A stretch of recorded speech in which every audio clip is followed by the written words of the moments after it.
হে দুনিয়া পাগল আমার বাবারা, কোন দুনিয়ার পিছনে পড়লাম। আমার দাদাজান রহমাতুল্লাহি আলাই কথা শুনছি বাজান, ইন্তেকালের আগে আগে চোখের উপরে বৈশাল পাশেই কবরস্থান, তাকাইয়া তাকাইয়া পোলাপানের মতো আউ আউ করিয়া চিল্লাইয়া কান্দে, দুই চোখ দেয়া বাইয়া বাইয়া টপ টপ কইরা পানি পড়ে। আর মালিকের দিকে ফিরা করুণ সুরে ডাক দেয়, আর করুণ সুরে ডাক দিয়া বলে, ওরে আমার মালিক, ওরে আমার মাহবুব, তুমি যদি আমাকে কবরে মাপ না করো, ওই অন্ধকার কবরে আমি একা কেমনে থাকবো? ওই কবরও তো কেউ নাই, কবরও তো বালিশ নাই, বিছানাও নাই, বাতিও নাই, কবরের সাথীও নাই। ওই কবর কেমন হবে? আল্লাহ রসুল সাল্লাল্লাহু আলাইহি ওয়াসাল্লাম বলেন, কবর তোমাকে আমাকে ডাক দেয়। আল্লাহ রসুল বলেন, তোদেরকে ডাক দেয় কি কইয়া? আব্দুল করিম, হে রেজাউল করিম, হে রহিমা খাতুন, আনা বাইতুল ওয়াহদা, আনা বাইতুল জুলমা, আনা বাইতুল জুর, আমি একাকির ঘর, ওই কবরের ভিতরে একা কেমনে থাকবা? বাজার, ওই কবরে যদি আমার মালিক আপন না হয়, ওই কবরে তোমার আমার উপায় নাই, হাসুরে উপায় নাই, মিজান ফুলসরাতের উপায় নাই। ওই কবরের চিন্তা আল্লাহর ওদের ইতিহাস পড়লে দেখবো, আমাদের এই তরিকার মুরব্বী রশিদ আহমদ গঙ্গি রহমাতুল্লাহ আলাইহি, তিনি কাঁদতে কাঁদতে বুড়া বয়সে অন্ধ হইয়া গেছিল। এ আমার মালিক, তুমি যে জাহান্নামের ঘোষণা দিছ রে মালিক, আরে তোমার হাবিব যে জাহান্নামের বিবরণ দিছে, ওই এক সেকেন্ডের আযাব সহ্য করার দুনিয়ার কোন মানুষের নাই। এ আমার মালিক, দয়া মায়া করে তুমি আমাকে মাফ কইরা দাও। কাঁদতে কাঁদতে বাজান বুড়া বয়সে অন্ধ হয়ে গেছিল। লোকেরা বলে, হুজুর অপারেশন করেন, চক্ষু ভালো হবে। তিনি বলেন, সাথীরা, কিয়ামতের ময়দানে যখন আমি উঠব, অন্ধ অবস্থায় উঠতে চাই, মালিক যেন আমার কাছে কোনো প্রশ্ন না করে। মালিক যদি প্রশ্ন করে, আমার কোনো উপায় নাই, এই জন্য আমি মালিকের সামনে অন্ধ অবস্থায় দাঁড়াইতে চাই। যেই মামলার তদবির নাই, ওই মামলারও কিন্তু খালাস নাই। মুসলমানি বুয়াদ গরদান নেহাদান, এনানে খোদ বাদাস্তে খাজা দাদান। মুসলমান বলা হয় কাকে? একটা উদাহরণ, ঘোড়ার মুখে যখন লাগাম লাগায়, লাগাম লাগাই যখন লাগাম সরি হাতে সারে, তখন ঘোড়ার নিজের বুদ্ধি, চালাকি, শক্তি কি কি চলে? আপনারাই বলেন চলে না। অর্থাৎ ওই সওয়ারি ঘোড়াকে যেভাবে চালায় ওইভাবে চলা লাগে। কোন শক্তি আছে যদি চলা? লাগাম কার হাতে? লাগাম মুখে লাগাইছে ঘোড়া, লাগামের রশি ছাড়ছে কার হাতে? এখন সওয়ারি যেভাবে চালায়, ডানে টান দিলে ডান, বামে টান দিলে বাম, পিছনে টান দিলে তারাই দেখা লাগে। কথা ঠিক না বেঠিক? আমরা যারা মুসলমান দাবি করি, কি পড়ছেন? কালিমা পড়ছেন? আসতে কয়তো পড়ছেন? এর অর্থ কি? কালিমার লাগাম মুখে লাগাইছেন, ঠিক কিনা? কালিমা কি পড়ছেন? লা ইলাহা ইল্লাল্লাহ, লা মাকসুদা ইল্লাল্লাহ, লা মাহবুবা ইল্লাল্লাহ, লা মাশুকা ইল্লাল্লাহ, লা মাতলুবা ইল্লাল্লাহ, লা ইলাহা ইল্লাল্লাহু মুহাম্মাদুর রাসূলুল্লাহ। এই জন্য কোন এক কবি বলছিলেন, ও মুসলমান, না আমেরিকা লা লন্ডন সে উলফত, না আমেরিকা লা লন্ডন সে উলফত, হামি মস্তে মদিনা কর খোদায়া। হে মুসলমান সন্তান, তোমার আমার রাস্তা আমেরিকা, লন্ডন, ফ্রান্স, বিজাদিতের ওই কালচার, তাদের সংস্কৃতি, তাদের কালচার, তাদের দেশে আমাদের এই লাগাম না, কথা কয় না। তোমার আমার রাস্তা মদিনা শরীফ ঘুমায় আছেন মুহাম্মাদুর রাসূলুল্লাহ সাল্লাল্লাহু আলাইহি ওয়াসাল্লাম। সেই মদিনা হইল তোমার আমার রাস্তা। কি এখন ইচ্ছা করলি যেদিকে ইচ্ছা সেরকম ইচ্ছা চলা যায়? লাগাম ছাড়ছেন কারাতে? বুঝা কইছেন না? না বুঝা? হ্যাঁ, এক শ্রেণী তো আল্লাহ এবং আল্লাহ রসুলের সব ক্ষেত্রে নির্দেশ ভালো লাগে না।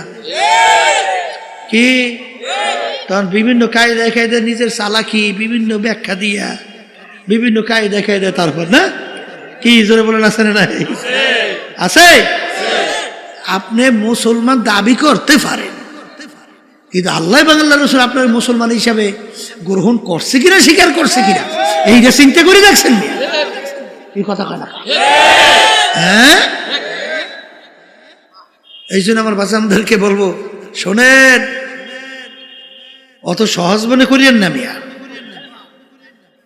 মুসলমান দাবি করব, আর কালচার থাকবে, সংস্কৃতি থাকবে, এই বিভিন্ন কায়দায় কাজকর্ম থাকবে, বিজাতিদের সে মুসলমান হয়? মুসলমান আল্লাহ এবং আল্লাহর রসুলের হাতে।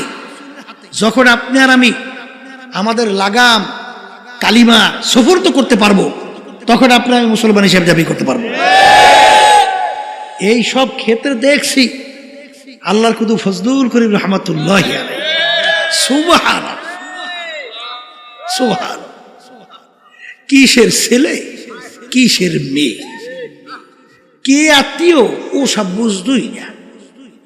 কোন কাজে আল্লাহ বেজার, আল্লাহ রসুল বেজার, হুশ থাকতে সে পথে পা বাড়াইত না। আর যে কাজে আল্লাহ খুশি, বাধা দিয়েও তাকে সেই কাজ থেকে ফিরিয়ে রাখতে পারতো না। আমাদের বুঝ হওয়ার পরে যতদূর দেখছি, কথা ঠিক কিনা? এই জন্য আমার বাজানদেরকে বলবো, নেকের পাল্লা ভারী করতে চান না? গুনার পাল্লা হালকা হোক চান না? আরে গুনাহ তো আছেই, গুনাহ ছাড়া কোনো মানুষ আছে? আল্লাহ রাসূল সাল্লাল্লাহু আলাইহি ওয়াসাল্লাম কি বলছেন? কুল্লুকুম খাত্তাউন, তোমরা সবাই গুনাহগার, গুনাহগার ছাড়া কেউ নাই। তাহলে গুনাহ তো আছেই, কথা ঠিক না? ঠিক। তাহলে এখন নেকের পাল্লা কি করা লাগবে? বলেন, মুখ খুলে ভারী করা লাগবে। আর গুনার পাল্লা হালকা, কি জোরে বলেন, কথা ঠিক কিনা? এখন নেকের পাল্লা ভারী, গুনার পাল্লা হালকা। এই জন্য আল্লাহ হুকুম করছেন সদেকিন বান্দাদের সঙ্গী হও। এখন সদেকিন বান্দাদের সঙ্গী হইলে তখন কোন কোন কাজ করলে তোমার নেকের পাল্লা ভারী হবে, গুনার পাল্লা হালকা হবে, তোমাকে শিক্ষা দেবে, কথা ঠিক কিনা? যে কোরআন এবং হাদিস অনুযায়ী আপনি মাইনা আল্লাহর ফজলে আমল করবেন, দিন আর দিন দেখবেন আপনার নেকের পাল্লা ভারী হইতেছে আর গুনার পাল্লা হালকা হইতেছে, কথা ঠিক কিনা? আবু বকর সিদ্দিক রাদিয়াল্লাহু তাআলা আনহু, ওমর ফারুক রাদিয়াল্লাহু তাআলা আনহু, উসমান গনি রাদিয়াল্লাহু তাআলা আনহু, আলী কারামাতুল্লাহ রাদিয়াল্লাহু তাআলা আনহু, এই যে সাহাবায়ে কেরামদের কথা শুনছেন, তাবিঈনদের কথা শুনছেন, তাবিঈনদের কথা শুনছেন, এই উলামায়ে মুতাকাদ্দিমিন মুতাআখিরিন হাত্তা কাল এখন পর্যন্ত যত আল্লাহ ওয়ালাদের আল্লাহ ওলিদের ইতিহাস শুনছেন, তারা যে কোনো একজন আল্লাহর খাস বান্দার সংস্পর্শে যায় নাই? আসতে কয় গেছে না? যায় নাই? শোনেন, তাদের আদব ছিল কি? আদব বোঝেন তো? নম্রতা, ভদ্রতা। আর একটা নিয়ম আছে, বেয়াদব মাহরুম গাস্তাজ ফজলে রব। বেয়াদব কাকে বলে? যে কথা মানে না, তাকে বলে কি? বেয়াদব আল্লাহর রহমত থেকে বঞ্চিত হয়। ইমাম বুখারী রহমাতুল্লাহি আলাইহি গালেবে গুমান তিনি দর্শে পড়াইতেছেন, একটা ছেলে বারবার, যেটা মনে পড়তেছে বুখারী রহমাতুল্লাহি আলাইহি মনে হয়, ওই দর্শের নিচ দিয়া যাইতেছে আইতেছে, কিন্তু হুজুর বারবার দাঁড়াই যেতেছে। কি ব্যাপার? ওই ছেলেটা ছিল একটা বিজাতির ছেলে, অন্য ধর্মের, কিন্তু সে তাকে সম্মান দেখাইতেছে, ব্যাপার কি? তখন ছাত্ররা যখন প্রশ্ন করলেন, তখন তিনি বলতেছেন যে ওই ছেলেটার বাপ থেকে আমি একটা মাসালা হল করছি, এই দিক থেকে সে আমার শিক্ষক, এই জন্য শিক্ষকের ছেলে হিসাবে আমি তাকে সম্মান করতেছি। এই জন্য তো আল্লাহ রাব্বুল আলামিন তাদেরকে এই মর্যাদা দান করছে। কথা বলেন না কেন? আব্বাজান রহমাতুল্লাহি আলাইহিকে দেখছি, সুবহানাল্লাহ, শাইখুল হাদিস আজিজুল হক সাহেব রহমাতুল্লাহি আলাইহি, তিনি বরিশাল মাহমুদিয়া মাদ্রাসা, সেখানে একটা মিটিং ছিল, সেই মিটিংয়ে তিনিও গেছিলেন। আব্বাজান রহমাতুল্লাহি আলাইহি তিনিও গেছিলেন। হুজুর যাই আগে পুচ্ছিলেন আর আব্বাজান একটু পরে গেছিলেন। যখন আব্বাজান গেছেন, শাইখুল হাদিস হুজুর রহমাতুল্লাহি আলাইহি, তিনি তো আব্বাজানের ওস্তাদ, কথা ঠিক না? যখন সোজেন ফজলুল করিম আসছে, হুজুর জায়গার থেকে উঠিয়া দরজার সামনে চলে গেছে আব্বাকে অভ্যর্থনা জানাবো। ছাত্র এখন আব্বাজান রহমাতুল্লাহি আলাইহি একেবারে লজ্জায় অস্থির। আব্বাজান বলতে, হুজুর আপনি এরকম করলে আমি শরম পাই না। তখন হুজুর বলতেছে, বাবা ফজলুল করিম শোনো, আমরা হইলাম গোলাপ ফুল গাছ, আমরা কি, আর তুমি হইলা গোলাপ ফুল। এই গোলাপ ফুল গাছের মধ্যে কাটা ভরা না? কাটা কাটা ভরা না? আচ্ছা, গোলাপ ফুল গাছের কাছে কেউ যাইতে চায়? কিন্তু আর এত এই আদর, ওর এত যত্ন, কারণ কি? ওই কাটাযুক্ত গাছ থেকে এমন এক ফুল বের করে, যেই ফুলের জন্য সব পাগল, যার ঘেরানে সব মুগ্ধ। হুজুর বলতেছেন, বাবা ফজলুল করিম, আমরা হলাম গোলাপ ফুল গাছ, আমাদের ভিতর থেকে তোমার মতো ফজলুল করিম একটা গোলাপ ফুল বের করতে পারছি, তাই তোমাদের কারণে আমাদের সম্মান। তা তোমাকে আমরা সম্মান আদর করবো না কেন? কি বুঝলে? ওস্তাদ ছাত্রের উপরে কেমন খুশি, কেমন খুশি! হ্যাঁ, দাদাজান রহমাতুল্লাহি আলাইহি বয়ানে শুনছি, বলতেছিলেন একদিন বয়ানের মধ্যে, আমি ক্যাসেটে শুনছি যে মেয়ারা, তখন দাদাজান ওই লোকজনকে বলতে মেয়ারা,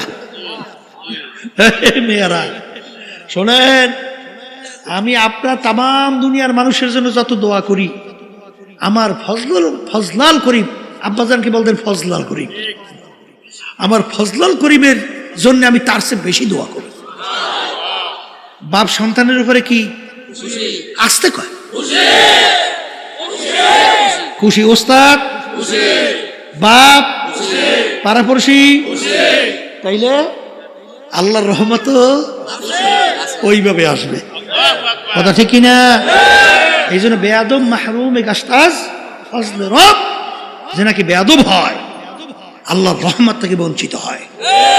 কথা ঠিক কিনা? শোনেন, তাদের আদব ছিল কেমনে, কেমন? এই আবু বকর সিদ্দিক রাদিয়াল্লাহু তাআলা আনহু কথা বলতেছিলাম, কেমনে কথা মানে শোনেন।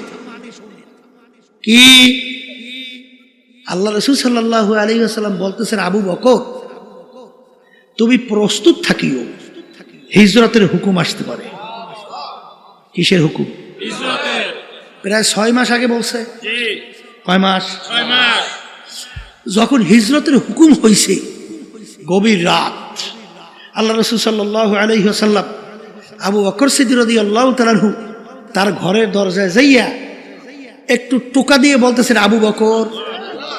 কি ডাকতেছে? বলার সঙ্গে সঙ্গে ভিতর থেকে দরজা টাস করে খুলে দিয়েছে। মুহূর্তও দেরি না, মুহূর্ত। আল্লাহ রাসূল সাল্লাল্লাহু আলাইহি ওয়াসাল্লাম বলেন, আবু বকর তুমি এত তাড়াতাড়ি দরজা কিভাবে খুললা? তখন আবু বকর সিদ্দিক রাদিয়াল্লাহু তাআলা আনহু বলেন, হে আল্লাহর রাসূল, আপনি যেদিন বলছেন আবু বকর তুমি প্রস্তুত থাকিও, হিজরতের হুকুম আসতে পারে। আল্লাহ রসুল সেদিন থেকে আমি রাত্রে বিছানায় পিঠ লাগাই আর ঘুমাই না, কারণ সরদারে দোজাহান আমার বাড়ি দরজায় আসবে, আর আমি যদি ঘুমাইয়া থাকি তাহলে আল্লাহর হাবিব দাঁড়াই থেকে কষ্ট করবে, তাহলে আমি কিভাবে তার কষ্ট সহ্য করব? এই জন্যে আমি সারা রাত্র ঘুমাই নাই, এমনকি আমি ঘরের দরজার খিলও আটকাই নেই। কেন? আল্লাহ রাসূল সাল্লাল্লাহু আলাইহি ওয়াসাল্লাম যখন ডাক দেবেন আবু বকর, তখন আমি খিল খুইলা দরজা খুলতে দেরি হবে, এই জন্য দেরি না হয়, আল্লাহ রাসূলের কষ্ট হবে, এই জন্য আমি পিছনে ঠেক লাগাই দাঁড়াই রইছি, কখন এসে ডাক দেবে দরজা খুলে দেব। এর নাম হইল আদব। আর সেইভাবে তো আল্লাহ বরকত দান করছে। কথা ঠিক কিনা? কথা ঠিক কিনা? এই জন্য আমার ভাইদেরকে বলবো, পর্দা আলে মা বোনরা যারা শুনতেছেন, আগের যুগে তো আলহামদুলিল্লাহ 100 মানুষই যখন সহি তরিকায় এই আল্লাহর খাস বন্দাদের সংস্পর্শে গেছে, 100 জন মানুষ কামিয়ে হয়েছে। কারণ তাদের আদব ছিল এরকম, যা বলতো তাই মানত। কথা ঠিক না ভাই? ঠিক। কিন্তু বর্তমানে এক শ্রেণীর চালাক, শব্দটা কি? চালাক হইলে ওই আল্লাহর রহমত থেকে বঞ্চিত হয়, ঠিক কিনা?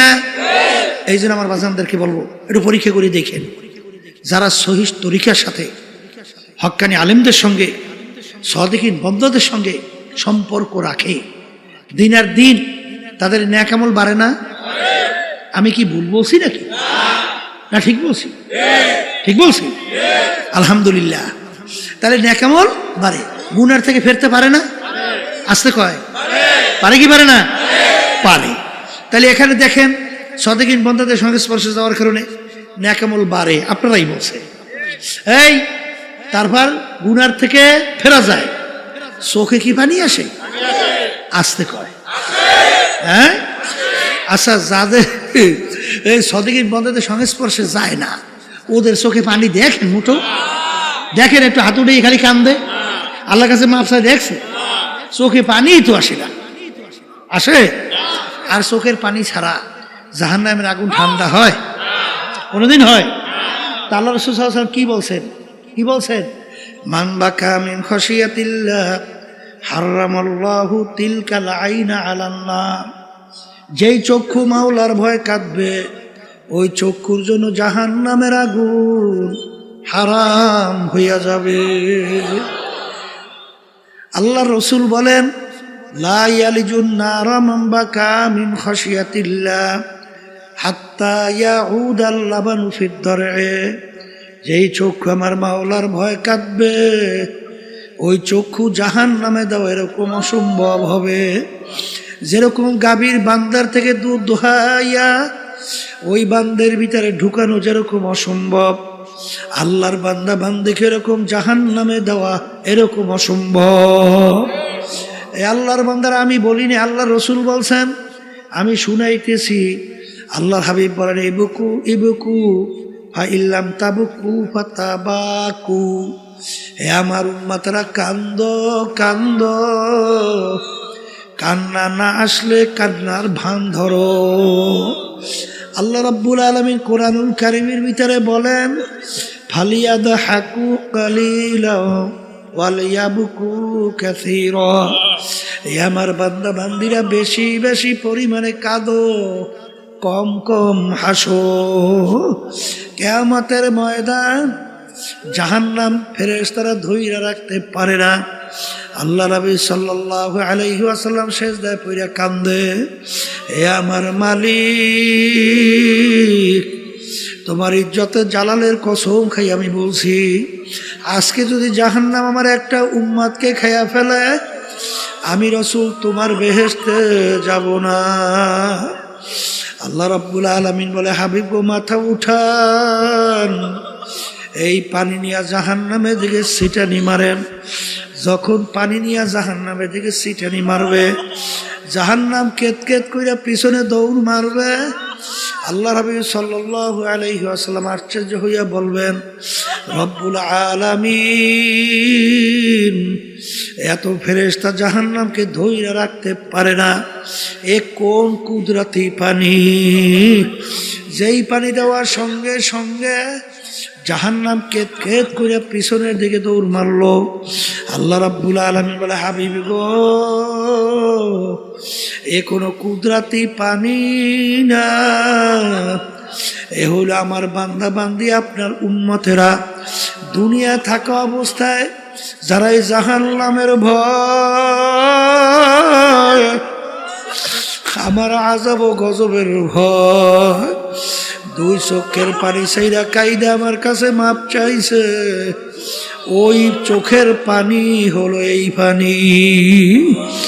এই আল্লাহর বান্দারা, পর্দা আলে মা বোনেরা, এক শ্রেণী বর্তমানে বক্তা এক ওয়াইজিন বের হইল, আরে শুধু বয়ানের ভিতরে মানুষকে হাসায়, বলেন নাউজুবিল্লাহ।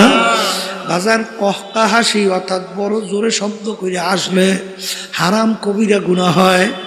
আল্লাহ নবী সাল্লাল্লাহু আলাইহি ওয়াসাল্লাম তার জীবনে একবারও জোরে উল্লেখ কইরা শব্দ কইরা কহকা হাসি জীবনে একবারও হাসেন নাই। তিনি বেশি সময় মিসকি হাসতেন, অনেক সময় একটু বেশি হাসলে বহে সামনে দুই একটা দাঁতের মাথা দেখা যাইতো।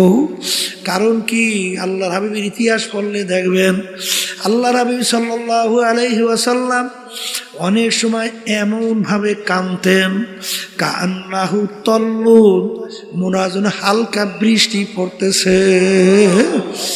আর আলী রাদিয়াল্লাহু তাআলা আনহু, আমার মাওলার ভয়, মাওলার আযাব ও গজবের ভয়, মালিকের জাহান্নামের ভয়, কাঁদতে কাঁদতে গালের ভিতরে দাগ পড়ে গেছিল। লোকেরা বলে, আমির দাগে ঔষধ লাগান ভালো হবে। হাল তিনি বলেন, আমার সাথীরা, কিয়ামতের ময়দানে মালিক যখন জিজ্ঞাসা করবে, ওমর কি আমল আমার কাছে নিয়ে আসছো, বলবো মালিক তোমার ভয়, তোমার জাহান্নামের ভয়। কাঁদতে কাঁদতে কালে দাগ পরাইয়া নিয়ে আসছি। এ কবরের যাত্রীরা, যেই মামলার তদবির নেই তার কিন্তু খালাস নাই। বাজান দুনিয়ার কেসের ভিতরে পড়লে সেখানে যদি তদবির না করেন, কেসে ভালো ফলাফল পাওয়ার আশা করা যায় না। হে কবরের যাত্রীরা, তোমার আমার সামনে আখিরাতের 5টা মামলা দাঁড় হইয়া আছে। একটা মৌতের মামলা, কবরের মামলা, মিজান পুসরাতের মামলা, কিয়ামতের ময়দানের মামলা। এই মামলায় যদি তদবির না করো দুনিয়া থাকা অবস্থায়, ওই মামলায় শুধু ভালো ফলাফলের আশা করা যায় না। বাজান আমার মৌত কি ঈমান সহকারে হবে না কোন অবস্থায় হবে, এই চিন্তা যারা করবে এবং মৌত ঈমান সহকারে হওয়ার জন্য যারা চেষ্টা করবে, আল্লাহর ফজলও করবে, তাদের ঈমান সহকারী মৌত হবে। বাজার এরকম শত শত হাজার হাজার ঘটনা বাজার বাংলাদেশের মধ্যেও আছে। আরে মৌতের পূর্ব মুহূর্তে তাদের জবান থেকে কালিমা বের হইতে আছে। আল্লাহ আমার জন্য, আমাদের সবার জন্য কবুল করে নেন। হাদিসের ভিতরে আসছে, মান ক্বালা লা ইলাহা ইল্লাল্লাহ ফাদাখালাল জান্নাহ। অন্য হাদিসের ভিতরে হাক্কান, যে কালিমার হক আদায় করতে পারবে এবং সেই অনুযায়ী কালিমা পাঠ করবে, সে বেহেশতের ভিতরে ঢুকবে। এ কবরের যাত্রীরা দলাদলি বুঝি না। কবরে কিন্তু কোনো দলের পরিচয় নাই, কোনো পীরের পরিচয় নাই, কোনো মুরিদের পরিচয় নাই। তুমি বড় বংশের না ছোট বংশে, শিক্ষিত না অশিক্ষিত, সুন্দর না কালো, সম্পদের বেশি মালিক না কম মালিক, তুমি কি রাস্তার ফকির না বাদশাহ, এই পরিচয় কিন্তু কবরে চলবে না। আমার বাজানদেরকে বলবো, পর্দালে মা বোনদেরকে বলবো, কবরে কিন্তু প্রশ্ন 3টা। 1 নম্বর প্রশ্ন মান রব্বুকা, দ্বিতীয় নম্বর প্রশ্ন আমার দিনুকা, তৃতীয় নম্বর প্রশ্ন আমার নাবিয়ুকা। এই 3 প্রশ্নের ভিতরে কোথায় কিন্তু আছে তুমি পীর না মুরিদ, তুমি কি চৌধুরী বংশের না তালুকদার বংশের, না তুমি সৈয়দ বংশের, আছে? তুমি কি সুন্দর না কালো, আছে? তুমি কি ধনী না গরিব, আছে? তুমি কি শিক্ষিত না অশিক্ষিত, এই পরিচয় আছে? যদি নাই থাকে আমার বাজানদেরকে বলবো, পর্দা আলে মা বোনদেরকে বলবো, দুনিয়ায় কিন্তু আসা একই অবস্থায়, রওনাও কিন্তু করা লাগবে একই অবস্থায়। দুনিয়ার ভিতরে যখন রাজা বাদশাহ আসছে, প্রধানমন্ত্রী আসছে, ল্যাংটা অবস্থায় দুনিয়াতে আসছিল। রাস্তার ফকির সেও যখন দুনিয়াতে আসছে ল্যাংটা অবস্থায় আসছে। বাজার ভাগ্যের বিনিময়ে কেউ বা বাদশাহ, কেউ বা প্রধানমন্ত্রী, কেউ বা অমুক টমুক সমুক, আর বাজার কেউ বা রাস্তার ফকির। হে কবরের যাত্রীরা যখন কবরে রওনা করবে, বাদশাকেও কিন্তু কাপড় 3টা দিয়েই প্যাঁচ দিবে, আর রাস্তার ফকির তাকেও কিন্তু কাপড় 3টা দিয়েই প্যাঁচ দিবে। বাজান প্রশ্ন কবর কিন্তু একই রকমের হবে। বাদশার জন্য কবর 3.5 হাত, গরিবের জন্য কবর 3.5 হাত। ভাগ্যের বিনিময়ে দুনিয়া কেউ বাদশা, কেউ বা রাস্তার ফকির। হে দুনিয়া পাগল আমার বাবারা, বাজার কিয়ামতের ময়দান, অনেক বাদশা কিয়ামতের ময়দানে ফকির হইয়া উঠবে, আর অনেক ফকির আল্লাহর ফজল করমে বাদশা হইয়া উঠবে। বেলালে হাবশী রাদিয়াল্লাহু তাআলা আনহু দুনিয়ার ভিতরে গোলাম জাদা গোলাম, তার আব্বাও ছিল গোলাম, তিনিও ছিলেন গোলাম। ওদিকে বংশের দিক থেকে একেবারে নিচু, বাজান হাবশ বংশের লোক ছিল। চেহারার দিক থেকে কালো, যারা কালো মানুষ দেখছেন বাজান, হারে কালো তেমন ঠকপথ নাই। শিক্ষার দিক থেকে বকালাম, অর্থাৎ নিজের দস্তখত করতে জানতেন না। ওদিকে সম্পদ টাকার দিক থেকে নিচ্ছ, 1 পয়সারও মালিক ছিলেন না। কিন্তু কিয়ামতের ময়দান আল্লাহর হাবিব যেই বাহনের উপরে বৈশা বেহেশতে ঢুকবেন, সেই বেহেশতের রশি ধরা থাকবে বেলাল হাবশী রাদিয়াল্লাহু তাআলা আনহু তার হাতে। আল্লাহর হাবিব যখন সবে মেরাজে গেলেন, বেহেশতের ভিতরে খরমের আওয়াজ পাওয়া যায়। আল্লাহর হাবিব জিজ্ঞাসা করে, ভাই জিবরাইল, বেহেশতের ভিতরে কিসের খরমের আওয়াজ? আল্লাহ জিবরাইল আলাইহিস সালাম বলে, আল্লাহর রাসূল, আপনার বেলালের খরমের আওয়াজ শোনা যায়। আহ গয়া রসমে আজা রূহে বেলালি না রহি, फलसफा तो रह गया है लेकिन तलकीन गज़ाली ना रही। ए কবরের যাত্রীরা, এ পর্দার আড়ালের মা বোনেরা, কোন দুনিয়ার পিছনে পড়লাম, কোন ক্ষমতার পিছনে পড়লাম, কোন সম্পদের পিছনে পড়লাম? বাজান একটু চিন্তা করো, চক্ষু বন্ধ করো, একটু মুরাকাবা করো, দেখবা সব ফাঁকি আর ফাঁকি। আমার আব্বাজান রহমাতুল্লাহি আলাইহি উদাহরণ দিয়া বললেন, ডাকাতের দলের সরদার, ডাকাতের দলের সরদারের কত পাওয়ার। বাজানোর দলীয় লোক অন্যায় করে অনেক সময় গুলি কইরা মেরে ফেলায়, কত ধরনের মারে অত্যাচার করে শাস্তি দেয়। ওর মাতুব্বারি সরদারি কতক্ষণ? পুলিশের হাতে অ্যারেস্ট হওয়ার আগ পর্যন্ত। যখন পুলিশের হাতে অ্যারেস্ট হইয়া যাবে, বুট দিয়া যখন ওকে পারাবে, হাড্ডি গুড্ডি ভাঙবে, কোথায় যাবে ওর সরদারগিরি, কোথায় যাইবে ওর সারগিরি?